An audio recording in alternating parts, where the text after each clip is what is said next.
Welcome to Streams of Income, hosted by best-selling author and entrepreneur Dr. David Powers, where we discuss streams of income, passive income, residual income, and even why there are dinosaurs and zombies in this intro. Fasten your seatbelts and get ready to dive in.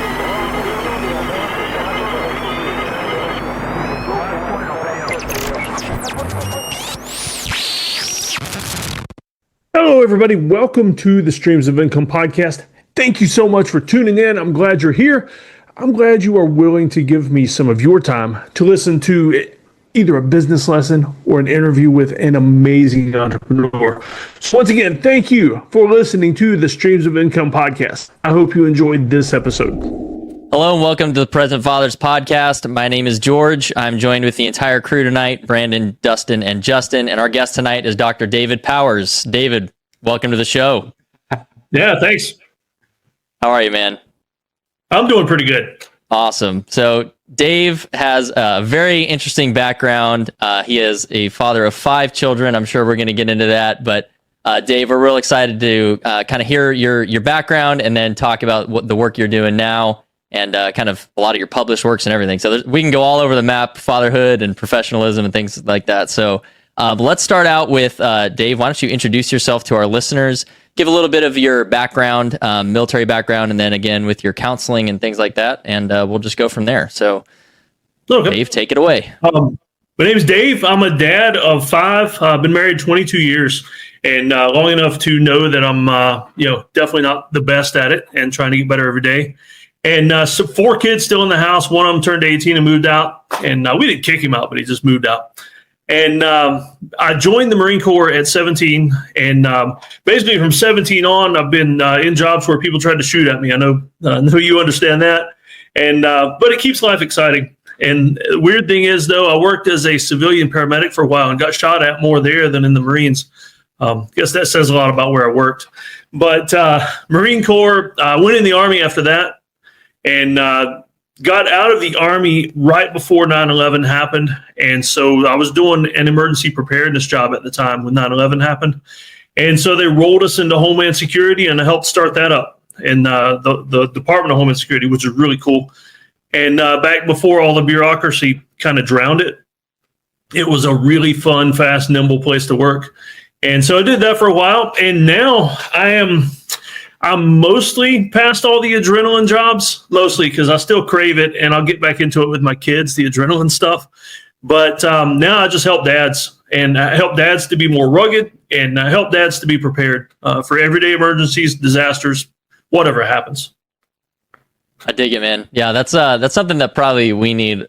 I'm speaking for the 4 of us here. Probably need a little bit of a wake up call ourselves. Is having just prepping for things like that, and a lot of it is you don't really. I think in our day-to-day lives, you live in a comfortable town, suburb, whatever. You don't really have to think about that very often. So I'm definitely excited to get into that later in the episode. Can you tell us a little bit about how you transition from all the military stuff and getting shot at as EMS and things like that, going into your work in counseling? Well, it was kind of fun and not fun at the same time. I mean, I loved EMS. In the Army, I was a medic, and so it was an easy transition from there to civilian paramedicine. And so I went into that and kind of had a nervous breakdown, not like hospitalized therapy, all that, but I just had enough. I had a good friend die on a fire scene, and I was just done with it to the point where I wanted to do more than just work on an ambulance. And so I went back to school, got my bachelor's degree, decided, you know what, I want to do something. I knew God was pushing me towards something and something bigger, something better. And I wanted to do something where I could help more people. And so I went into counseling. I got my graduate degree, a master's, and then a doctorate in counseling through seminary. So it was Christian counseling. And that way, I kind of figured it was my goal at that point to help more paramedics, firefighters, law enforcement stay on the job after bad things happen. And I've seen that you've published a lot of different works, right? And is it most of it around PTSD or other kind of stressors and things like that, or have you kind of branched out in other areas as well? I've branched out into everything. I've always been a writer, and a bit of a therapy thing for me. I've always journaled, always written. And so I've written some books in the therapy side of things, a few theological books, a few travel books. I mean, basically everything I do, I turn it into a book. And I figure if I enjoy doing it, somebody ought to enjoy reading it. I like that. So why don't we get in then to the meat and potatoes of what it is you're bringing to the table here, and that's be a rugged dad, right? All the things you're doing there. So why don't you tell us just at a high level, a little bit about how you got started and what your objective is, and maybe walk us through some of your core content that dads need to know. Okay, yeah. As far as being more rugged, it's kind of relative. I mean, one rugged dad might be somebody that sleeps outside all the time, is always carrying around an axe. I got one right behind me. I carry that one when I walk to the mailbox. Dogs, coyotes, whatever. You want to be ready. But for some dads, being rugged it means knowing how to change a flat tire and not embarrass yourself in front of your kids.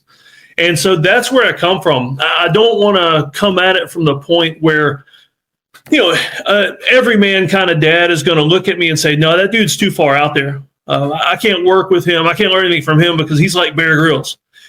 I'm the guy that's closer to this normal guy. I want to be the one that's encouraging him to be the hero for his kids, whether that's being Bear Grylls or just handling a flat tire emergency on the side of the road. I mean, it's just completely relative to the person, but I just want to encourage every dad to be a little more rugged so that the sons can look up to them and their daughters want to marry somebody like them. Right. Yeah, that's huge. So do you you basically create like a coaching plan specific to your different clients, or like, how does that work? Yeah, I kind of meet them where they are and then go beyond that. Like, for instance, I get some dads like they want to get back in shape. I mean, I'm 48 and, you hit this age and the testosterone starts dropping naturally and all the crap in the food and everything. And so some dads I'm meeting at my age, just trying to help them get a little bit of that pizzazz back so that they can go out and play ball in the front yard with the kids. Because, there's a lot of dads my age that, I don't know, it's hard to get them off the couch. It's hard to get them away from the TV. They get home from work. All they want to do is just sit down and go to bed or just, veg out or eat snacks all night. And I want to encourage dads to just be the dad that comes home, switches into a pair of tennis shoes, runs back out into the front yard to throw a football or whatever. That's what I want to do. Just encourage dads to be bigger, better, faster.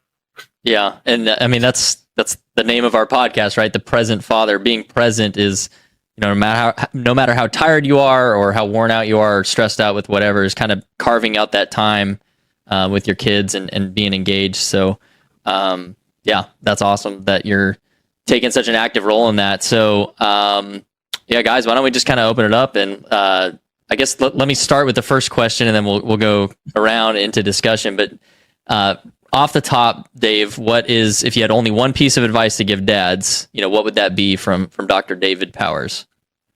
It would be to do something challenging every day.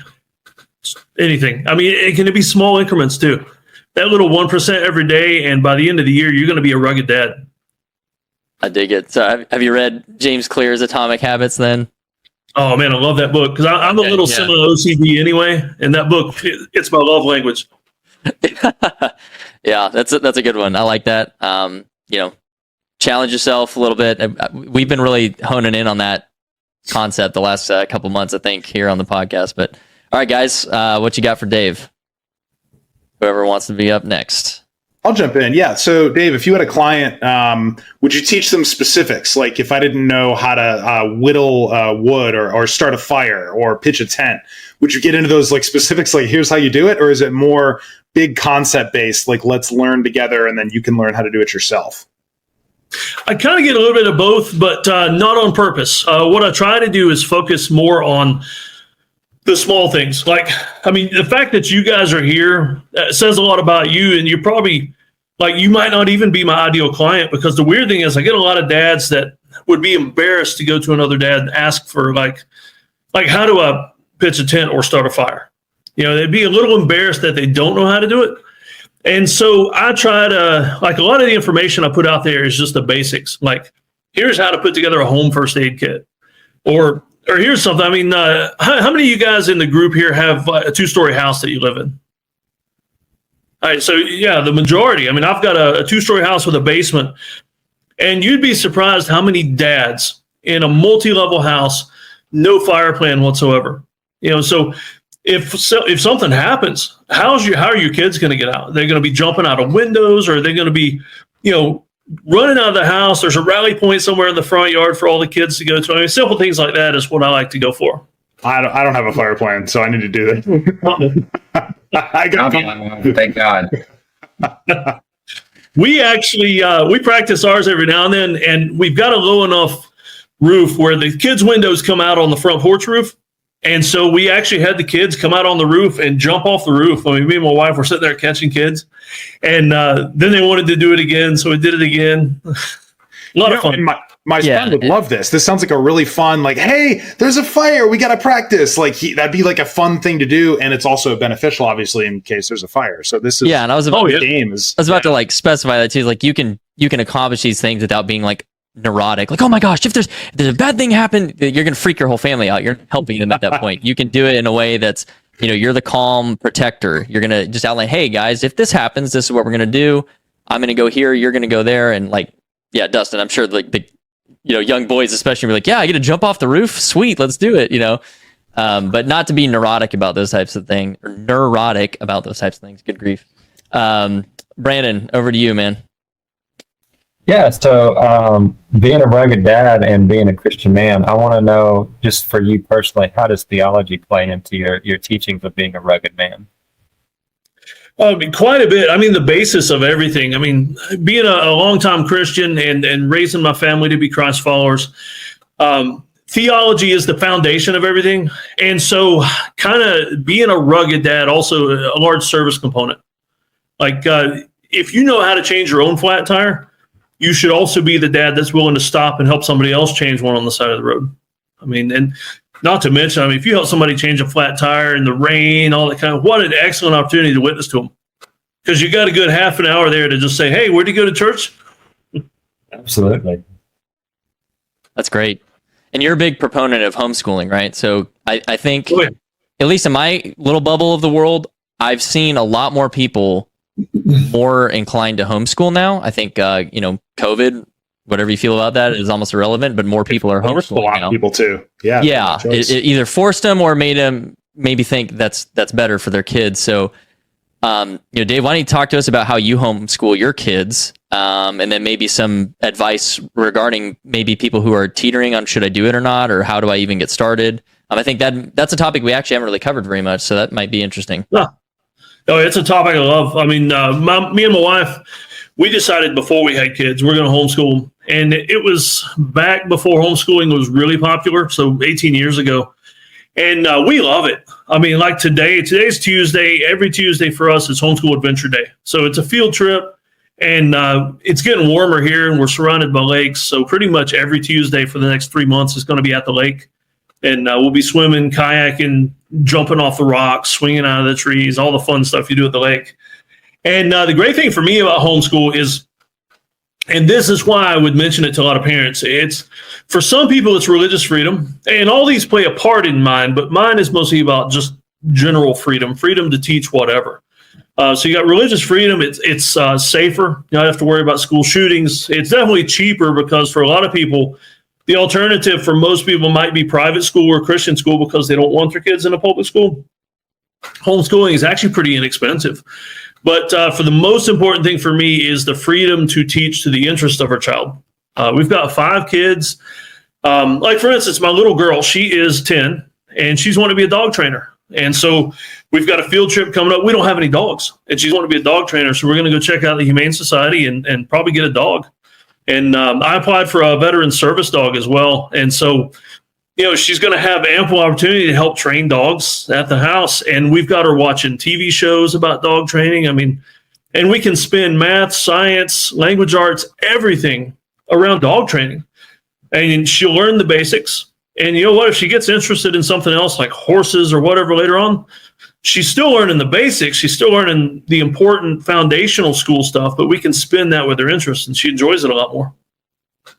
And when you got started, did you did you seek, I don't know, guidance on like, here's a template for how to kind of do it? Or did you just kind of, do it yourself and kind of supervise and refine as you went through the process? Like how do you recommend parents even get started with it? Oh yeah, we've done it wrong at least 2 or 3 times a year, and by that I mean we experiment a lot. When we first started, we just bought this kit that came with all these booklets, and they were all black and white, and really goofy illustrations and not very well done. And the kids hated it. We hated it as parents and teachers. And so we quickly went from that. And to be honest, what we do is we go to a homeschool conference every year, and we'll find neat new curriculum. We'll let the kids help pick out the curriculum. And it's a lot more fun that way. But one thing I do tell people, if you're thinking about homeschooling and you've never done it, no worries. I mean, you just experiment.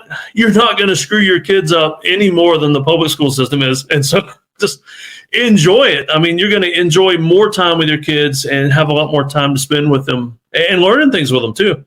One of my kids is learning sign language for his foreign language component. And he's teaching me, and I'm horrible. I know a few cuss words in sign language, and the rest of it, he's teaching me some of the real stuff. I know one. I can think of one. Yeah. It's a singular gesture.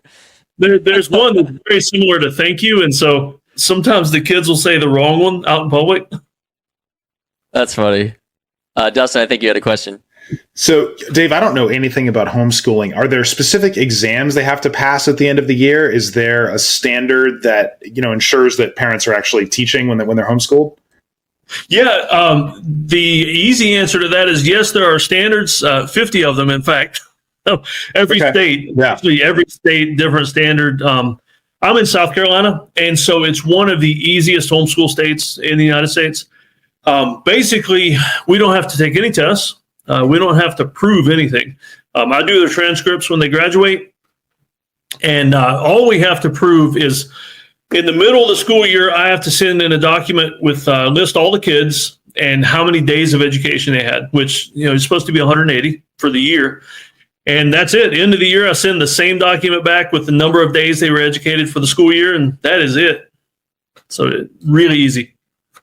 Okay, interesting. Yeah. So I have kind of like a two-parter. So as far as like, what would you consider, one, a rugged man, and like, what does that portell? And two, I would ask, what 5 skill sets would you say are probably absolutely necessary for children to learn? Okay. The first one for the rugged man, I would say a rugged man is somebody that is willing to rise to a challenge. Because, I look kind of rugged, and, I realize when I'm walking down the street and people cross the other side, especially when I'm carrying my baseball bat or something. I realize I look a certain way. You got to take Lucille for a walk, man. Got to let her breathe a little. But, you have to show it, though, because most people may not know what that is. Lucille, this is my baby girl right here. Baseball bat covered in barbed wire. Yeah. It's a reference to The Walking Dead. I love it. Sorry, I threw you off. Oh, no, that's fine. So I realized that, I want to point out, I guess, to everybody that a rugged man doesn't have to look like me, doesn't have to look mean or big and have a beard and everything. I mean, there are guys that work in IT. Or any of you guys work in IT? Might be a bad example. But, I mean, there are guys that work office jobs that have to be clean shaven, have to wear a suit and tie, a shirt and tie, whatever. You don't have to look a certain way to be rugged. It's how you act. I mean, just being willing to rise to a challenge, that's a rugged man right there. And let's see, so 5 skill sets for school. So I've got a theory that I use for my homeschool. I call it functional education. And so let me see if I can remember it right. We've got, because we just actually redid some of our core concepts for what we want the kids to learn. One of the main ones is critical thinking. Critical thinking is important because we're teaching our kids a certain way. And I mean, if they change their minds some when they get out, I don't want them to abandon Christ, abandon religion. But, if they go to a different denomination or something when they leave the house, if they've thought it through, that's all I care about. I want them to be able to think clearly. I don't want them going to college and having every other professor convince them of a different viewpoint that's not something they were raised with and not something they truly believe. So critical thinking, definitely one of them. Research. We don't do a lot of the teaching that public schools do as far as drilling into them historical dates, facts and figures. We actually stop our math classes earlier than public school does. So we don't go all the way to trigonometry, calculus, things like that, unless they're interested in it. If they're interested in it, that's fine. We'll keep going. But for what most of my kids are wanting to do in life, in college, they're not going to need it, not past high school anyway. And so being able to research something, look something up, that's another core skill for me. Whether it's on the internet, a book. I mean, my kids will ask me how to spell something sometimes, and the way I tell them how to spell a word is Dictionary. That's how you spell something. Go find it and look it up. I don't let them use phones to look things up like that, because they need to know how to research something in actual paper things, like the good old days. That's two. One of the other things we wanted to focus on, actually this came into play a couple of days ago, is being able to take care of yourself. And I'm talking everything from hygiene to self-defense. They won't be black belts by the time they get out of high school for me, but they'll know enough to get them hurt in a bar fight. That's what they used to tell us in the Marines anyway. Just, we'll teach you how to fight well enough to get hurt in a bar fight. And so, just 2 days ago, my little girl was out feeding the rabbits, and one of the neighbors' dogs got loose and was trying to bite her. And I guess I waited longer than I should have to go out and rescue her, because I wanted to see how she would handle herself. It wasn't a huge pit bull or anything like that. It's just a little yappy dog that's just going to nip at you. And so I was watching her, and she freaked out. And so I realized, I've not done enough, because at 10 years old, she should, especially if she's wanting to be a dog trainer, she should be able to show some dominance over a small dog. And so being able to take care of yourself, that's another key component. I'm getting off track. How many did I name? 3? And 4. 3. Another one, language arts. I want them to know how to write and speak well. And they don't have to be motivational speakers. They don't have to be perfect. But one of the things we make our kids do to graduate high school is to publish a book. My 18-year-old's book, he wrote a book about salads, The Kid's Guide to Salads. And he wrote it. I helped him edit it. I helped him put it together. It's for sale on Amazon. And he wrote that when he was 15 years old. And then the last component is religion, spirituality. We make them read all the way through the Bible before they graduate. Right now, the thing we just started doing is we're making them write through the Bible. So they won't write out the whole Bible before they graduate.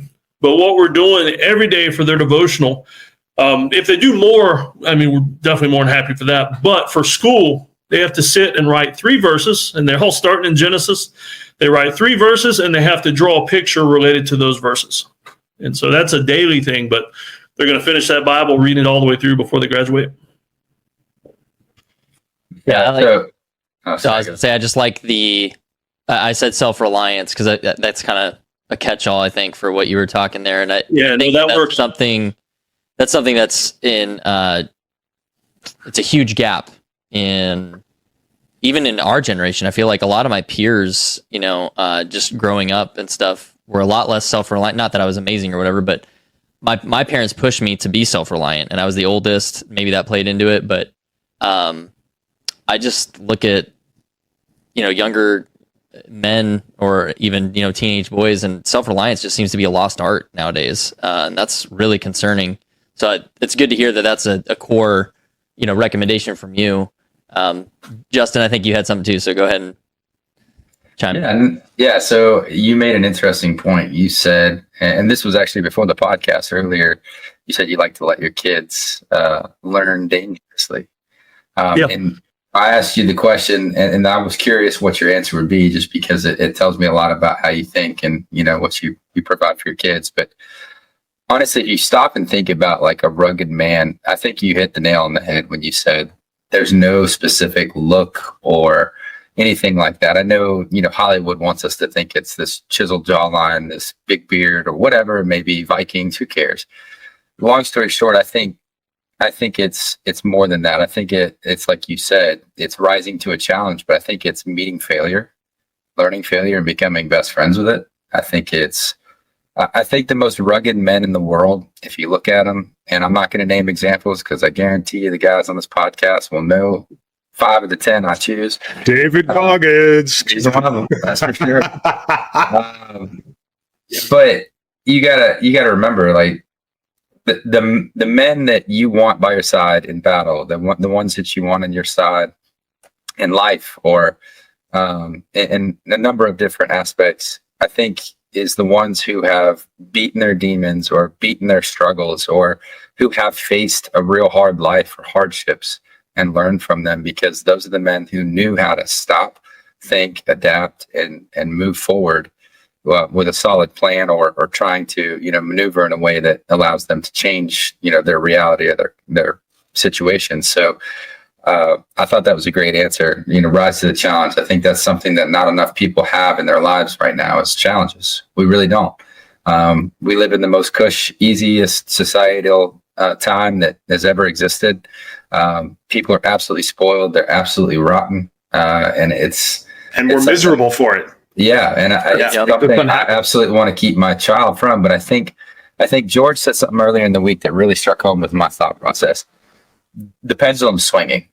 And I think it's starting to rear back to, one, tough times are creating resistance.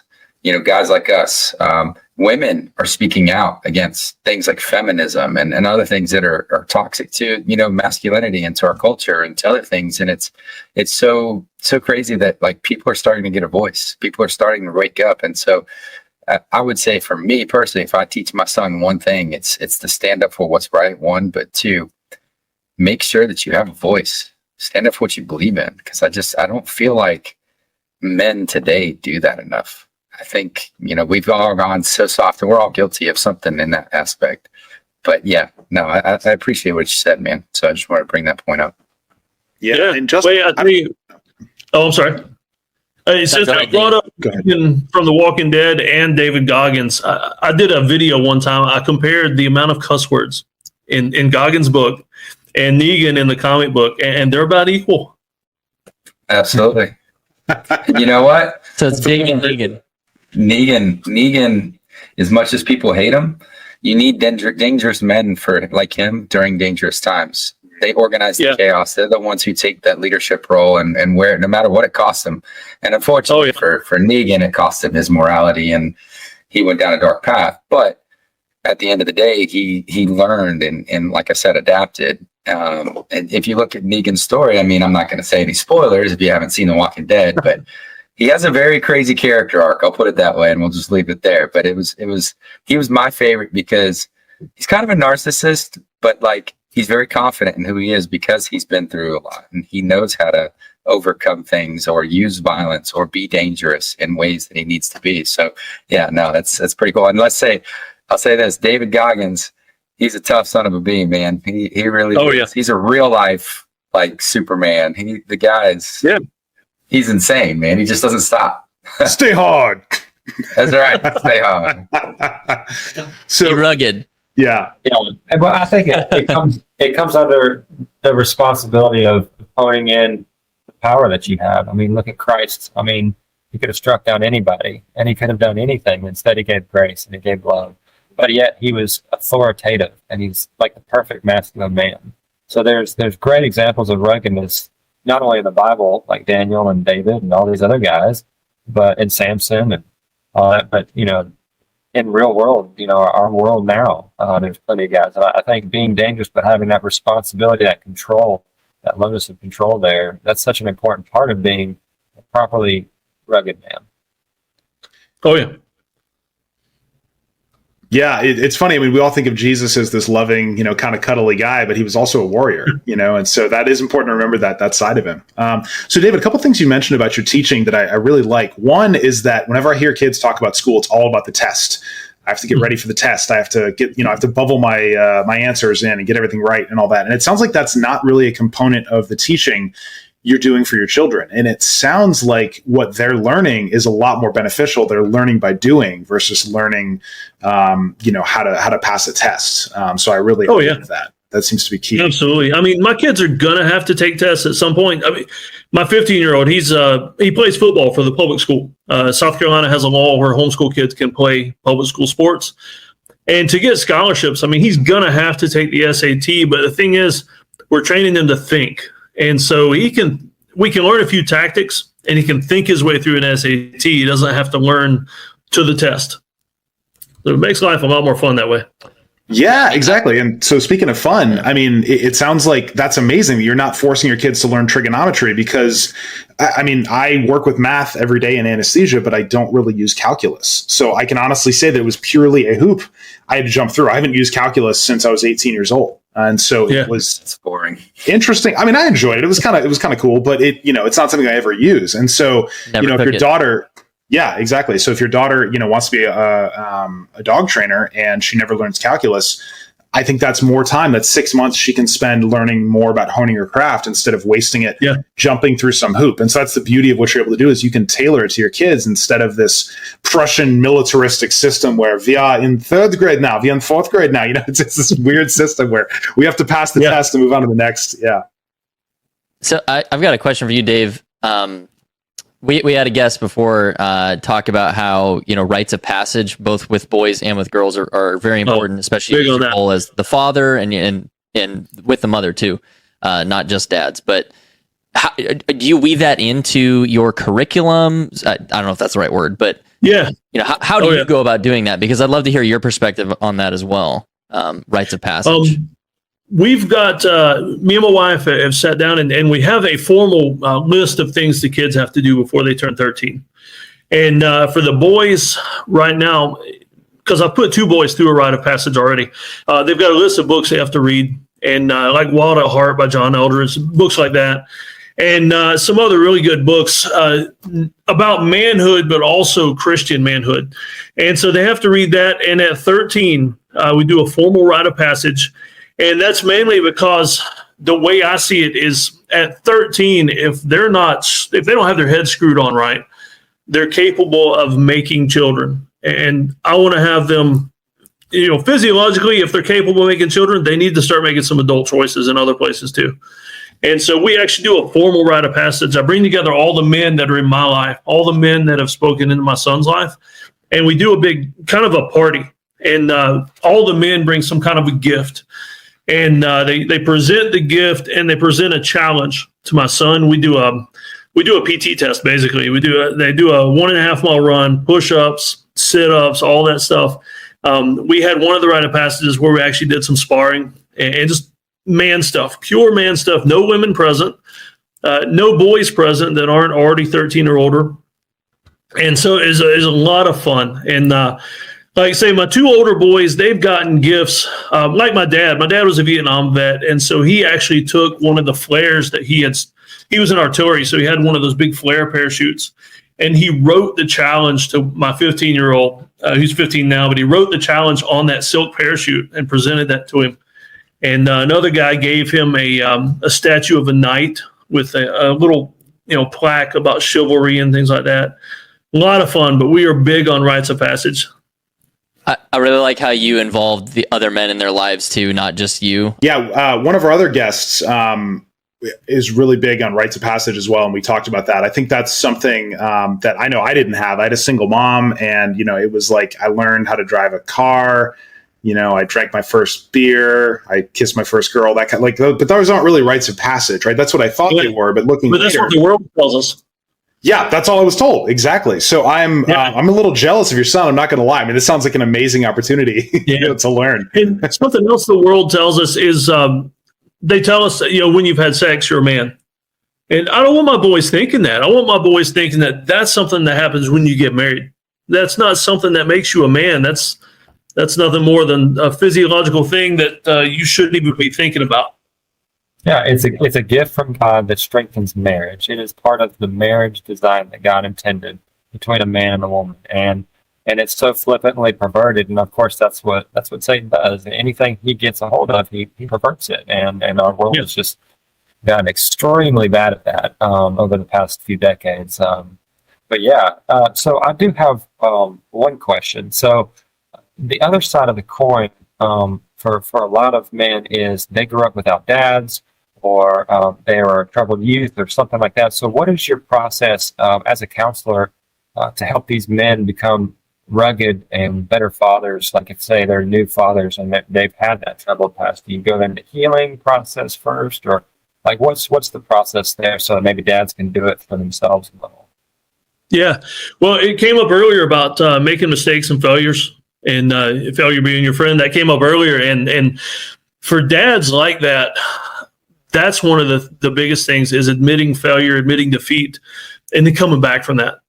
That's going to help a kid. I mean, instead of a kid just seeing like, okay, my dad disappeared for few years, or he lived with us, but he was absent mentally. And then he comes back. Dads can't come rushing back in like that. But it helps if they're willing to admit, I screwed up. I've not done the right thing. I'm going to work hard to be better and be a part of this again. And if I can come in and help somebody with that, and even help walk them through it, or I wrote a book about rites of passage to help parents do this. And one of the things I was thinking about is, what about the single mom who's raising boys? I would love to be the dad, or maybe help a pastor be able to do this, to be able to step in and give those boys a rite of passage. That the single mom, I mean, that's just something that as awesome as a single mom can be raising sons, there are certain things that she can never replace, and that God didn't intend for her to replace. Yeah, and I think, honestly, you just brought up something very, very cool, and it made me think. So single moms who are raising boys, they need guidance. They need men. They need people who can step in and teach those kids, it is okay to fail. You want to fail. You want to learn through things like that. Because that's not something women tend to, and I don't mean this in a negative way, but they tend to coddle children because they're meant to love children. They're meant to look after children in a different way than men. We're the ones that are like, hey, little Timmy, there's the water. Have fun. Learn to swim. Yeah. Oh, you don't want to? Push. You're learning now. You're gonna learn today. You're gonna learn today. But like women are like, oh my God, Timmy, get out of the water, get out of the water. And it's like, no, let him learn. He's okay. He can stand up. Like, you've got to face things. Like that's men have, and I don't mean this, there's courageous women, but men tend to have more courage, and they tend to be, I guess, ballsier. I don't know any other way to say it. And I'm sorry if that's offensive to say it that way, but men just, they do things differently. And I think that's something that is missing for a lot of children. And I've said this time and time again. Excuse me, I'm losing my voice. I think it's what's wrong with our society. There's not enough father figures. There's not enough men out there who are willing to step in and say, hey, look, you need a helping hand. This is what I can provide. This is what I can do to help out. Your kids are going to be fine. Here's a little masculine energy to like help those kids navigate what they're questioning or what they don't understand, because that's the problem. Moms aren't always going to have answers. And I think that's the problem. Society's like, oh, women are just as strong as men. They have all the answers. No, you don't. And men don't have all the answers that mothers can give. And I think that's the disconnect that we have. And then to go back to what Brandon said, we're talking about like when they get to of age and they can have sex. Like it's crazy what society is teaching children. And a good man can step in and say, look, this isn't right. That's not how you treat a woman. Let me show you how you treat a woman. And they do that through daily actions. And I think that's a problem, is these single households are not seeing loving relationships. They're seeing brokenness and broken relationships. They're seeing women who can't seem to stay with a good man because these men are just not there for the kids. They're not there for the wife, or vice versa. I mean, the woman may not have good traits and she's just not keeping good men. But it comes down, I think, to, and it boils down to the fact that like men are needed in society. It's our job as men to step up. And I don't think enough men are stepping up. And I don't think there's enough guidelines. So what you said, it made me think we need to create our own little guide for women. And I think that's something that needs to be done. I think, between your book writing and our podcast, I think it would be nice to see something like that set up and put up on our site and your site and figure something out. Yeah, the Single Mom's Guide to Raising Boys. Yeah, that's a lot of potential. Yeah, there's a lot of things that even the mom's going to have questions about, like, what do I do? How do I deal with this situation? It's like, It's like, Well, I mean, I think about raising my girl and the fact that I've got a wife to help me with this, but there are certain things my girl's going to go through when she hits her teenage years that would terrify me if my wife was not here. I mean, and so raising boys, I mean, another epidemic that's kind of very similar is grandparents raising their kids. I mean, because even though there's a man in the house, that's a role that, I mean, I'm convinced that God created grandparents to spoil the kids. Is to take some of the ruggedness off of the parents have rules, the parents have standards and all this, and to go to the grandparents' house, they can eat candy and soft drinks and watch cartoons. Grandparents weren't meant to have to be the disciplinarians and raising them and teaching them the ABCs and all that kind of stuff. But so many grandparents are raising the kids because the parents have given up. Yeah, I just want to say, Scott Valley, if you're watching this, that ain't gonna fly. Don't do that. Dad, mom, no. That's right. Well, and a lot of this comes down to how our brains are built, right? So when a mom has a baby, her amygdala, the fear center of the brain, triples in size, right? And the man's doesn't change at all. So we were built by God to be different than women so that they make sure the child doesn't die, right? As guys, we go, yeah, jump in the river, no big deal, it'll be okay. And the mom goes, no. But, so you need a mix of dad who's willing to allow those risks to happen and mom to make sure the kids are okay.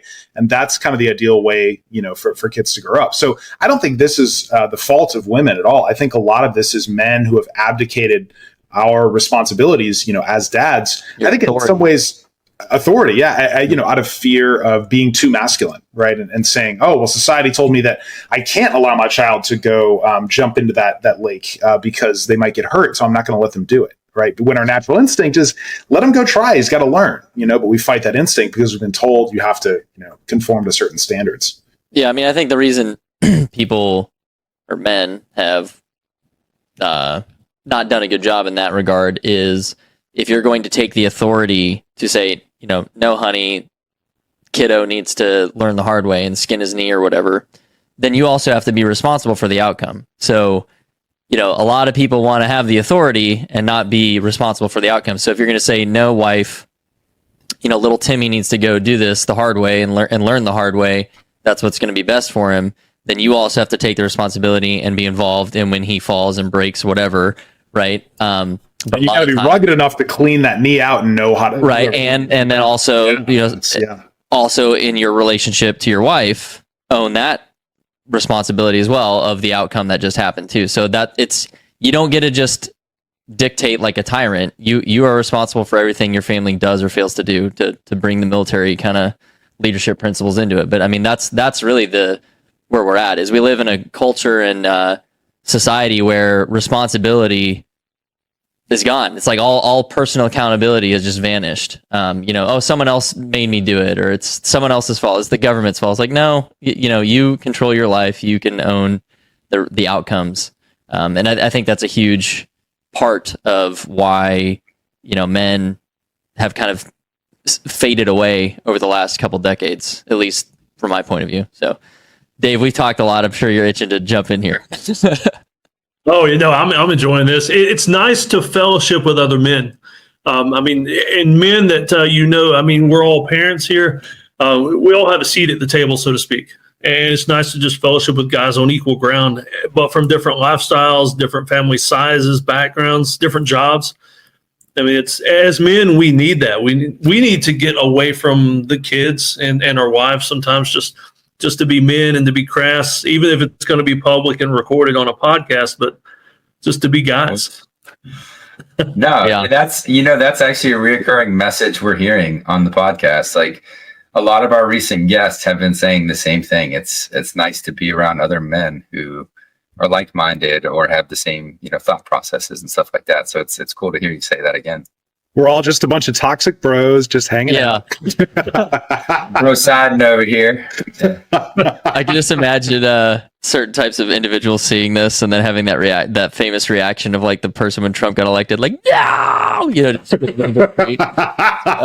I just that drives me a little bit harder every day to be more rugged, right? But I wanted to circle back to I lost internet. Gotta love technology. when you're talking about the rites of passage, Dave, how you also include other men who, you're talking about your boys, but how you include other men who have played a role in their lives as well. I really love that aspect and intentionality of it, because it's, of course, it's very important that they get it from you, their father. But I think we also, especially boys, need it from sources beyond their father. I think it's really huge. And I just recently read Tribe by Sebastian Junger. I'm not sure if you've read that one, but he really dives into that concept of belonging and why we as humans are so driven to have that acceptance from a group. And ironically, or maybe not ironically, maybe it's just the way it is, through all these peoples that he listed and studies and people he interviewed or looked through history, the people that had the strongest relationships and felt the tightest knit kind of sense of belonging were all people who had gone through severe struggle together, wars, disasters, just crazy things like that. And so it's no surprise to me after I read the book and just thinking about where we are today. And he wrote it in 2016. So I would really love to hear his thoughts on now if he wrote it today. But we live in this world where everyone's in their own little bubble. You never have anything that's challenging to kind of make, tight knit relationships. And we don't, as a culture anymore, really have any way to, kind of come together as a tribe, quote unquote. And so I think your comment too, that you just made about fellowship, is vastly important. And so let's tie a couple things together here. Do something challenging with a group of brothers, and you'll all grow together and support each other on a personal level, but you can also push each other as dads, as professionals, whatever, right? So, I think that's something that's, I don't know how we cultivate that. Maybe it's you join a sports league or something, or, local guys from church kind of start trying to learn these skills. We started a fight club at a church I used to pastor. And we would just go out and beat the crap out of each other. That's amazing. All in fun. And but I thought the first rule is you don't talk about it. Oh yeah, it's over now, so I can talk about it. Okay. But it was just so much fun. We would do that, and we would come together at the end and all sweaty and sometimes bloody, and just drink soft drinks and have a cookout or whatever. And it was a blast. I mean, it's just man stuff. Pure toxic man. Yeah, and it's funny. So when I met my wife, I was more non-denom, but like a Methodist. We're talking about denominations earlier. I'm now Catholic. If you're not familiar with, Louisiana, we're Catholic. So I wanted my son to have the same structure that my wife and I have, and just have something that, we both are a part of as parents, that, we can trickle down to him and my daughter. But that being said, I went to an Acts retreat, and it was incredible. We can't talk about what happened just because it's this river rules, what they call it. It just means don't share what other people share with you. It's their deepest secrets and things. And there's a couple bodies in the river. Yeah, probably. But I live where Deliverance was filmed. They're just the people who failed the swim test. That's all. It's fine. You got a bird in mouth, boy. So, anyways, You're too good at that. so, baby, get my bat. Lucille needs to go for a walk. No, I'm just kidding. But all joking aside, that was probably one of the best things I've ever been through. Just because it was I think it was upwards of almost 70 men. We all met, had an entire weekend, absolutely no cell phones, no electronics. We had no time. We never knew the time. They took clock balls. We had just a meal song that every time you went to eat, you had to thank God, talk, and sing. And it was so embarrassing. I hate singing in front of other people, but they made you in order to eat. So you learn to get out of your comfort zone. And I think it was really smart with what they did. They were making people get out of their comfort zone early, singing and dressing up and doing stupid skits and stuff, and realizing that it was preparing you to open up and being outside your comfort zone when it comes to speaking about your demons. And we all have them. I have mine. But yeah, I think it was incredible because to notate to what George was saying, to piggyback off that actually is one of the things that we talked about was men are afraid to share.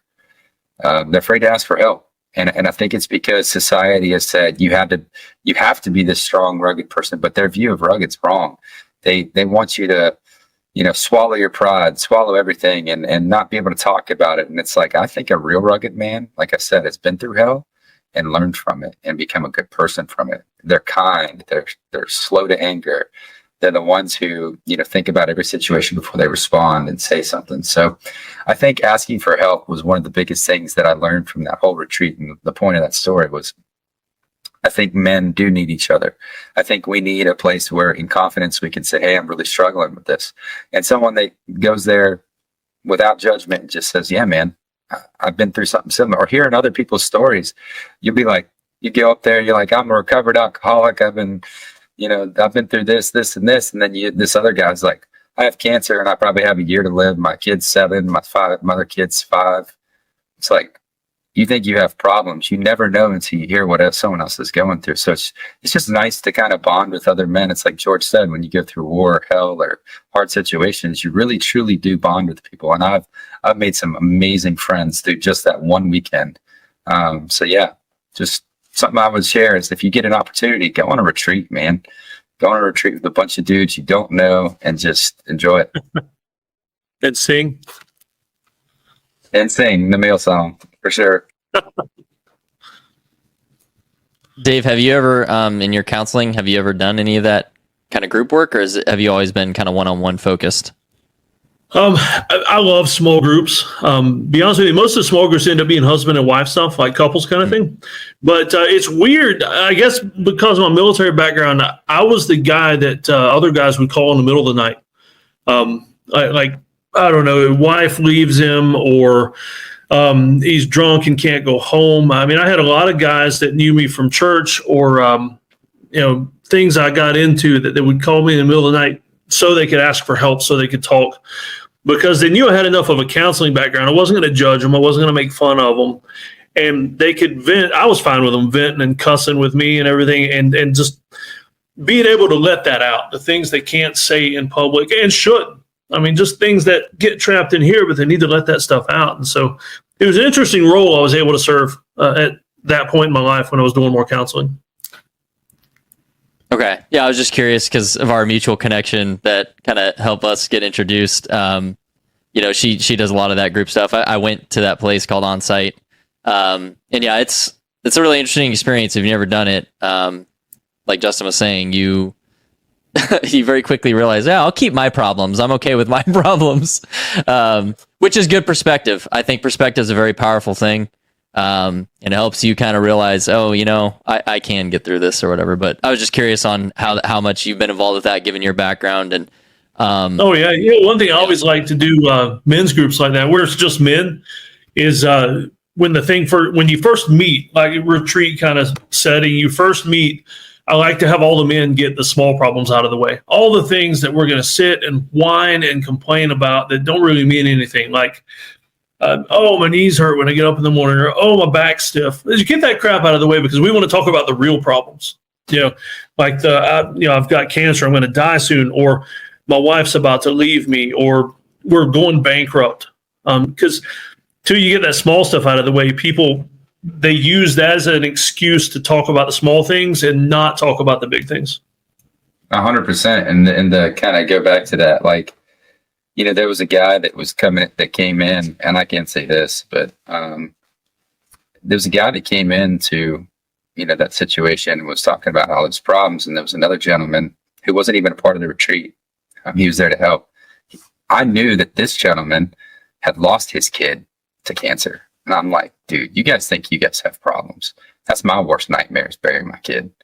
I don't know how I deal with it, but anyways, I'm not going to get into that. But I wanted to ask, what is your hardest trial or tribulation, and how did being rugged help you overcome it? Or how did your mindset or your training, or did it help you become rugged? I guess. It happened to me after I'd already been in the military for a while. So you had that foundation of ruggedness, I guess. The post high school, I've done some things kind of ruggedness. But my sister, she had a baby that died after 7 days, and a lot of in utero issues, and the baby didn't live long. And she asked me to preach the funeral, and first funeral I'd ever preached. It's my nephew that I'd barely known, and I don't mind crying in front of people, except for the fact that I am like a crazy, ugly crier. Like my face gets all weird, and my voice, like I make these obscene noises coming out of my mouth when I try to speak, and it's just horrible. And I did that most of the way through the funeral. And I actually do this as a presentation now, talking about him and doing the funeral when I do conferences. And I'll cry when I'm doing the presentation. And that's what makes it effective. I'm sitting there bawling and I'm all ugly and snot and everything, but people are like, oh, he's being so real. And that's what it takes. As far as being rugged to get through that, it was just this kid. I knew I'm going to see him again in heaven, but he had only been with us for 7 days. And I wanted to honor the short time he'd had with us. That was what helped me get through it. And got through it, not pretty, but got through it in a way that honored his short life. Well, appreciate your candor also, and just being transparent here and being real. I agree. Just it's until people let down their guard, that's where real relationship happens. So I'm having a hard time tonight. When you kind of get through the cliche, right? What do you do for work? All that kind of stuff. When you're able to pierce through that and you start building a trust between either one or multiple people, that's when you can really start building that real relationship that I think a lot of people are lacking today. So I wanted to get back a little bit to the rugged thing, and earlier we talked about like a fire plan for 2-story houses. What are some tactical things from your perspective that dads need to consider or prep for? Maybe just rattle off a couple and maybe some practical things that, listeners can take and maybe consider implementing into their own lives. Cause, we're real big here on taking charge. You're the dad. It's your responsibility. You have the authority to do it. Yeah. So take action. Oh yeah. Number one is, I'm big on having a, get home bag and a bug out bag. And I'm not talking crazy psycho prep or doomsday kind of stuff. I'm talking just a get home bag is just a bag that's in your car or with you most of the time that will help get you home. It's got water, it's got some food, it's got a basic first aid kit, stuff like that. And to be honest with you, most of the time, what I use my get home bag for is Band-Aids for the kids. And so right away, it's handy because, with 5 kids, somebody's bleeding at least once a day. It's usually me. Matter of fact, that big crease on my head, the worst injury in our whole family was me. We were all climbing on some abandoned railroad cars one time that we found while we were hiking. And guess who busted their grape open? It was me. And so we had to hike out, and it was like split all the way across through here. It's really interesting. I got some neat pictures I can share with you guys later if you want. Like to see that. Yeah, for sure. Oh, and is it all the way? You'll appreciate this, Dustin. All the way to the skull? Or oh, yeah. And so since we homeschool, we get to the ER, and I never lost consciousness or anything. It's kind of interesting from a medical point of view. And so the resident is stitching me up and irrigating and everything. And my 16-year-old's with us, and she's like, hey, you're homeschooled, right? You want to come over here and see this? And so she was pointing out the different layers of the skin and the skull and everything. And she's like, watch how I tied this stitch when we, so he loved it. From a homeschool science perspective, it was pretty a good lesson that I paid for. There you go. So it was worth it. That's great. Yeah. Oh, yeah, it was totally worth it. I had to preach the next day, too. So I show up in church to preach, and, 17 stitches across the top of my head. Nice. Good times. Like Frankenstein. Yep. Yeah. Oh, yeah. Yep. So graduation's done yet now to if you're missing your arm now, you can put the tourniquet on in the right spot and all that kind of stuff. Yeah, they know how to use tourniquets and everything. But my kids, nice. Matter of fact, I do a first aid certification for my kids every year for school, and we've got an EpiPen trainer, and they are dying to jab an EpiPen in somebody for real. Like they're hoping somebody's going to go down with it. Looking forward to that day. It's like, can you breathe? Can you breathe? No. Yeah. Got him. That looks like a hive. We're gonna have to stab you. Yeah. Right. A hive. Awesome. Okay, so that's the get. I was gonna say that's the get home bag. The get home bag. The get home bag, bug out bag. Right. Situational awareness. That's one thing I teach my kids, and so that kind of covers house fire, one of the things I drill into my kids, because we love to go to the movies, we love to go to the mall, the food court to eat, is situational awareness. Like, what are you going to do if something bad happens? And whether it's an active shooter, which unfortunately is more common than necessary now. I mean, we go to a mega church, and I even tell my kids, like, if something bad happens, what are you going to do? Where are you going to go? What are you going to do to get out of danger, that kind of thing? So bug out bag, situational awareness. The last one, I would just say basic first aid. There are so many dads that freak out at the sight of blood, that their kids get hurt, and the dad's looking for a mom to come over and fix it. And the dad should be the calm in the storm. I mean, let's say something happens, a broken bone or something like that. Even if the dad doesn't know specifically what to do, the dad should still be the calm in the storm, keeping everybody else from freaking out. Totally. I think we glossed over the bug out bag in terms of what really goes into that.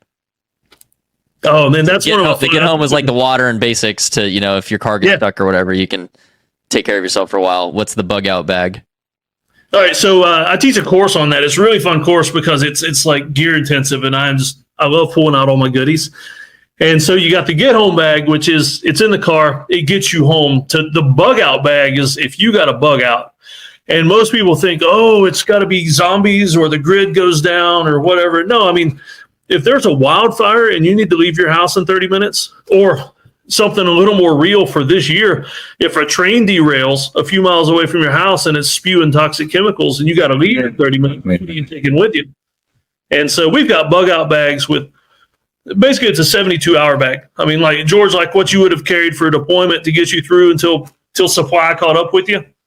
It's food, it's some clothing, some hygiene stuff, enough to get you out of danger, away from a wildfire or a train derailment, to safety, to a hotel or something. Lots of boxes of 7.62. I mean, snacks for the kids. Yeah. Oh yeah. It all goes in the same bag. I've actually got a bulletproof vest in mine. I figure, if it really goes down, I want to be ready. That's good. I think that's something we take for granted too, right? Like, so mine probably isn't as good as it should be. So I'm gonna take that and think about it a little bit harder, and have it a little bit more accessible. But yeah, I mean, you raise a great point with the train thing too. I mean, geez, we've had a lot of things happen recently, kind of mainstream, where you probably had to leave your home pretty quick. So it's not necessarily always like you said, zombies, or I'd love it for it to be zombies. It'd be crazy, but it might be something very mundane that makes you have to leave. So I think Brandon had something. Years ago in Atlanta, they had that ice storm and people stranded on the interstate for 8 hours. I mean, if I'm stranded on the interstate for 8 hours, I'm going to be the guy that opens up the back of my car, and I've got a little stove there, and I'm just like roasting marshmallows while people are freezing to death. Justin and I were neighbors and living in Atlanta when that happened. We were playing. Oh man, we were playing in the snow. Oh yeah, great. Yeah, that's such a good week. I remember that. Yeah. Nice, Brandon. I think you've been waiting to ask a question. Sure. Yeah. So you mentioned falling on the train and getting injured. So that would segue great to this question. What is the biggest failure you've ever had in your life, and what did that experience teach you? Biggest failure. All right, so I'm going to get real here because I know he'll probably never listen to this. My biggest failure, I would say, is my 18-year-old. We raised him, first kid, so he, everything's an experiment with that first kid. We raised him the best we could, but we had so much trouble with him to the point where I actually went to the local sheriff's department because I knew some guys down there, and I said, what can I do to this kid that's legal? And basically the sheriff came back and said, hey man, as long as you give him a place to sleep that's safe, and he's got food, and it doesn't have to be good food, and he's got access to water, that's all you're legally required to give this kid. And so I would say for an entire year, he wasn't allowed. He lived in the house because we couldn't kick him out. And we did not allow him to fellowship with his other siblings. Basically, he went to work, came back in, went to his room. And finally, we restored fellowship. And when he turned 18, he moved out because fellowship was restored somewhat, but he just wanted away from the rules, away from his parents. And now he's almost 19 now, and has moved in with his girlfriend, not married. And so, I hate to say it, but yeah, my biggest failure has been just how my 18-year-old turned out. And what I've learned from that, we're trying hard. Me and my wife are trying hard to see where did we go wrong? What could we have done better? I mean, I know there can always be things that it doesn't matter what we did, things were going to happen a certain way. But we definitely, if there's anything we can fix and do better with the other kids, we definitely want to do that. Do you mind diving into some of that and thinking, what you've learned and what you plan to do differently? Yeah, we allowed him too much freedom in certain areas.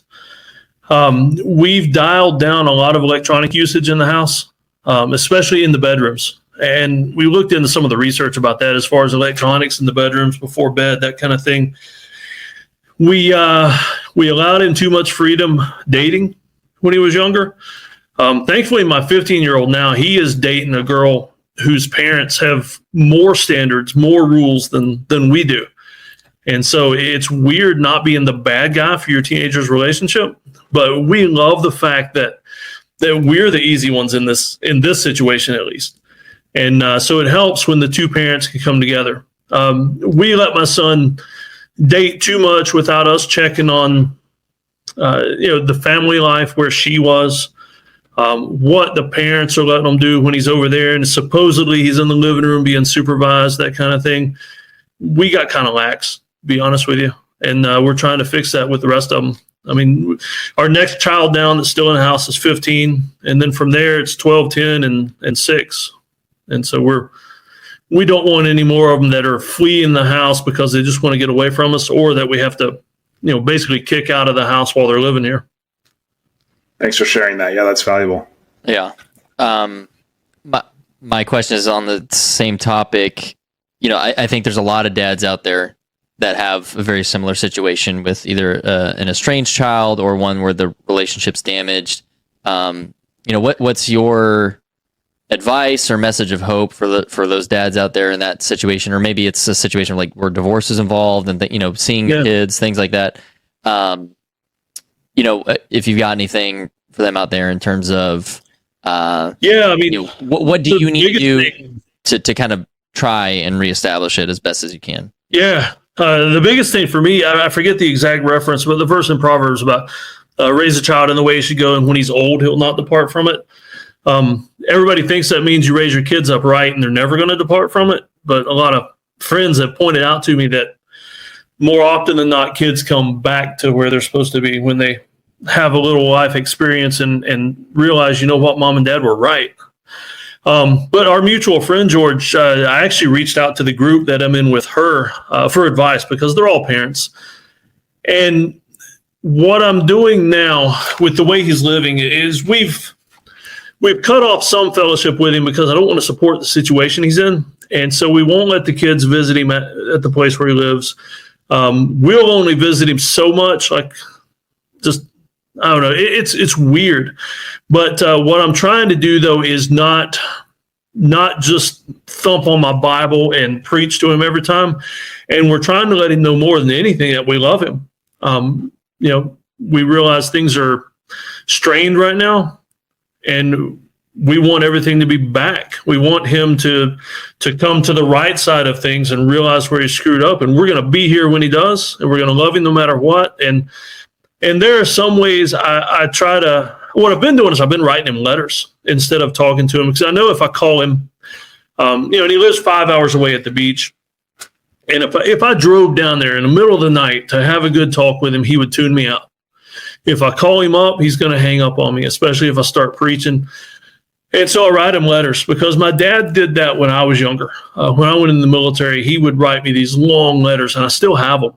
And I pray that when I write these letters to my son that are filled with scripture and filled with love, that even if he doesn't pay that much attention to it now or it doesn't click for him, that one of these days, maybe God's going to lead him back to that letter and he's going to read that, and maybe that'll help bring us back together again. That's good. I like that. It's very practical, but it's meaningful. And what you mentioned too about kind of holding your standards. is very in line with, we covered a book by Dr. Meg Meeker. I'm not sure if you're familiar with her work.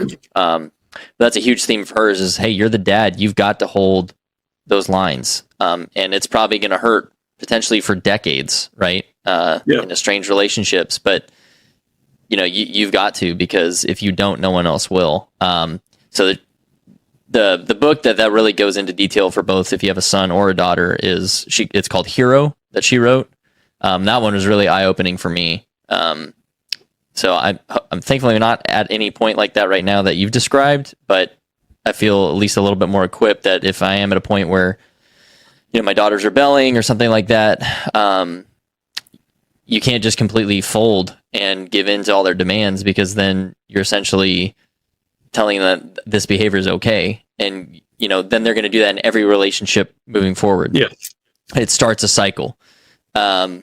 So as Where scary it as gets that really is, hard though is when other family supports them. That's and there's actually some fresh stuff that's going on the past couple of days, and I'm fixing to have it out with some of the family supporting his lifestyle. And right, I'm fairly conflict avoidant too, because I'll bottle it up until I go nuclear and grab the axe off the shelf and just ready to go fight something, But I try not to do that any more than I have to. Yeah, and that gets messy too when it's either extended family or other friends and acquaintances. My 2 cents is I think we all, if that's the situation, have to have that courage to go address it. And at the end of the day, my stance on this kind of thing is I don't care if Jimmy or Bobby or whoever thinks I'm a jerk or an overbearing dad or whatever. It's like, I have one daughter. I only get one chance at this. If I frustrate some other people because I'm not willing to play ball with their standards, well, I have my standards that my family follows. I'm not going to bend on those things because they have lifelong consequences. So, I don't know if you agree with that. I'd be interested to see if you have a separate thought, but. Yeah, I mean, one of my weaknesses, not a fatal flaw because I usually try to stop it, but one of my weaknesses is wanting everybody to like me. And we all have that to an extent, but I'm finally getting to the point where I'm getting a thicker skin, and I don't give a crap what you think. If you don't agree with me, I'm still the dad. That's my job from God to run this family the way I feel God's called me to. And I'd rather make you mad than God. That's right. Yeah. In the long run, that's the more important one to have in alignment. Brandon, I think you had a question. Yeah. What are 3 books you would recommend to our audience that would help them with fatherhood and becoming rugged? Oh, Fatherhood Becoming Rugged. So Wild at Heart by John Eldredge. Never met John, but I've watched a lot of videos, read a book a couple times, and I make my kids read it before the rite of passage. Greatest book I've ever read on Christian manliness. Let's see, The Barbarian Way by Erwin McManus. He's a pastor out in California. Even though he's from California, he's still pretty cool. And that's a really good book. And let's see, this one. All right, so 2 Christian books. This one, my favorite movie ever, but the book is amazing. But I would not recommend it unless you have a strong Christian background. The kind of background where you can read something that's non-Christian and know that you don't have to accept all of it. But Fight Club, the fiction book Fight Club. Some amazing stuff in there on how people perceive manliness and manhood. But like I say, that's not even a movie or a book I've let my kids see unless they've watched it without me knowing. And let's see, a guy named Jack Donovan. I've got his book on my shelf over here somewhere. But he wrote a book about manliness, and it's kind of in the same vein as Fight Club. This guy's a pagan heathen. I mean, and when I say that, he like worships Thor, kind of a guy. And so, but his thoughts on manliness. Dustin got the hammer. I probably got a hammer around here somewhere. But this guy's thoughts on manliness, if you could take Jack Donovan's words, you could apply a lot of it to Scripture. I mean, you could find Scripture to back it up. It's just that sometimes I think when I read his stuff, if this guy would get saved, he would be on fire. I mean, he'd be an amazing preacher because he just has a way of drawing people in. It's pretty cool. What's the book? Sorry, you mentioned him. Yeah, I'm all. Oh, you didn't remember? Gotcha. Yeah, Jack Donner, I'm sure you can figure it out. Yeah. Well, that's a great point too, though. Especially for Christians who may be listening, is just because you're Christian doesn't mean you can't go to any other source. You have to filter out what doesn't apply. But there's lots of great guidance and know-how and don't throw the baby out with the bathwater, right? I mean, I know a lot of Christians that are closet watching Game of Thrones, but they won't read a book by a non-Christian. Right. Yeah. So I'm with you. I mean, I read all kinds of stuff. Broad range of topics, and you definitely learn a lot and can think about things, and and then kind of filter it through your lens of your belief system and apply it appropriately. You don't have to take everything that's said, and do it like you're following the rules or something. So appreciate those recommendations. What about, I've never heard of the Barbarian Way. I'm really interested in that one. What about that one really stuck out for you, and why is it so important? It's almost like Wild at Heart. It actually got kind of deep. I mean, it went pretty heavy. The Barbarian Way is it's a much shorter, it's a much lighter book, more pithy than Wild at Heart. Eldridge is his words are a lot more flowy, whereas Erwin McManus is just like a straightforward. Here's my 5 sermon points, and here's the scripture to back it up, and now go home. Right, Nice. Just straight to it. So your mention of Fight Club, man. 2 things came to mind. The scene where he's reading the little kid's book, and Tyler Durden like flips the bike over. He's like, "I am Jack's liver. I get cancer. I killed Jack." And then I thought about, I don't know why I wanted to stop you guys and just be like, his name was Robert Paulson, and just end the whole episode right there on that. Oh my gosh, Meatloaf! Yeah, guys. This is Bob. Bob, we're not going to finish Flores, but Yeah. No, so I used to read a lot of books before I read I've read a lot of fiction, but fantasy. Yeah. And one of my favorite series is by a gentleman named Ari Salvatore. He wrote, so the primary character has about 20 books, but the branching like companions and different villains and people you follow is about 33. And I've read them all, and they're incredible. But it's the Legend of Drizzt. I don't know if you've ever seen that, but incredible. I've never read any of his books. Big fantasy fan, but I've never read any of his stuff. Well, they take They're you really down good. what you don't expect, because Drizzt goes from a society that's just like hateful and evil, and it's actually run by women. I'm not going to go further into that, but it's wild. So was the new Amazon Lord of the Rings show too. Sorry, That's not no, Lord- it's that's not Lord not of the Lord of the Rings. Rings. It's the Rings of Power. It's Amazon's Rings of Power. There is no Lord of the Rings in that. I'm just putting that out there right now. I call it the. That's a red line for me. Yeah. Oh, don't even get me started on The Witcher. Oh, God, I'm gonna get. Oh. All right, sorry, I threw you off topic, Justin. Yeah. So, anyways, Drizzt goes through this like arc where he thinks he's always right, just until he starts a war with another type of being. I won't ruin it, but this other being is very intellectual and very deep thinking, like he is. He's a man, and it's funny because he challenges the way Drizzt thinks, and it's just cool. It's I think a lot of kids need to get into fantasy too, because it pulls you from the real world, and you can still learn real world things in a fun way, if that makes sense. Yeah. So that would just be my 2 cents on books I would suggest.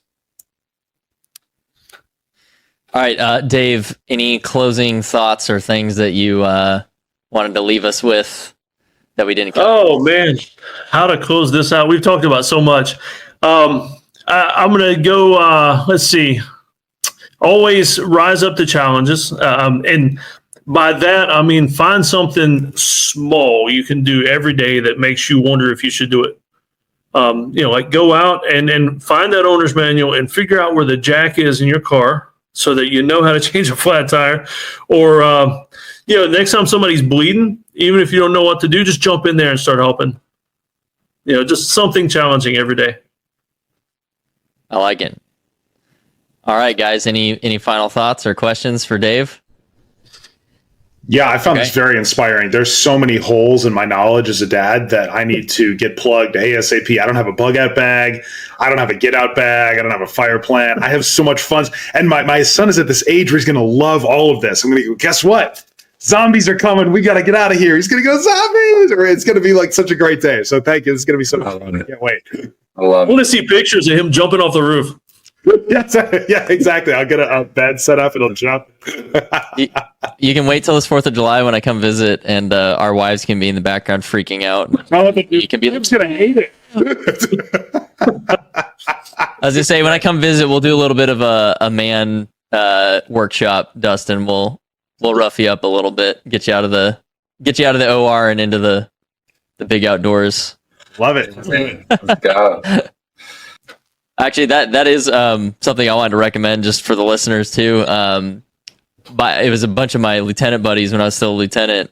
One of the guys just didn't know a lot of this kind of stuff, and so they were like, "All right, that's it. We're gonna have like a man day," and they just like took him against his will and like, "You're gonna learn how to change this tire, and you're gonna learn how to do this," and they just like put him through his paces. But afterwards, he was like, "Man, I'm so glad you guys did that for me because they just like needed to know it, you know." But so that's something you can do too, is work out with your friends, like who's good at something.